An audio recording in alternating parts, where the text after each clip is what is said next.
ராகி ரொட்டி செய்யறதுனா நம்ம வாழை இலையெல்லாம் தேடி அதில் தட்டி வச்சு அப்புறமா தோசைக்கல்ல போட்டு எடுத்து ரொம்பவே மெனக்கெடுவோம். அப்படி இல்லாமல் இந்த மாதிரி சிம்பிளாக செஞ்சு பாருங்கள்.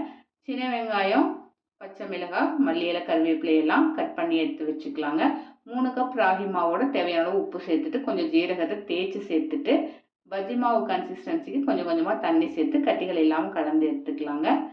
இப்போ கட் பண்ணி வச்சுக்கிற வெங்காயம், பச்சை மிளகாய், மல்லி இலை, கருவேப்பிலை சேர்த்துக்கலாங்க. வெங்காயத்தை கொஞ்சம் பெருசு பெருசாக கட் பண்ணி சேர்த்துக்குங்க. அப்போ தான் சாப்பிடும்போது நமக்கு இந்த வெங்காயம் வாய்க்கெல்லாம் தட்டுப்படும், ரொம்பவே டேஸ்டியாக இருக்கும். தோசைக்கல் சூடானதும் அடுப்பை மீடியமில் வச்சுட்டு சின்ன சின்ன ஊத்தப்பம் மாதிரி ஊற்றிக்கலாங்க.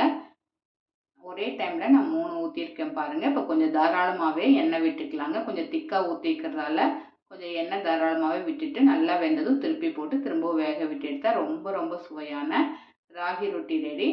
குயிக்காக செஞ்சிடலாம். ட்ரை பண்ணி பாருங்கள். தேங்க்ஸ் ஃபார் வாட்சிங்.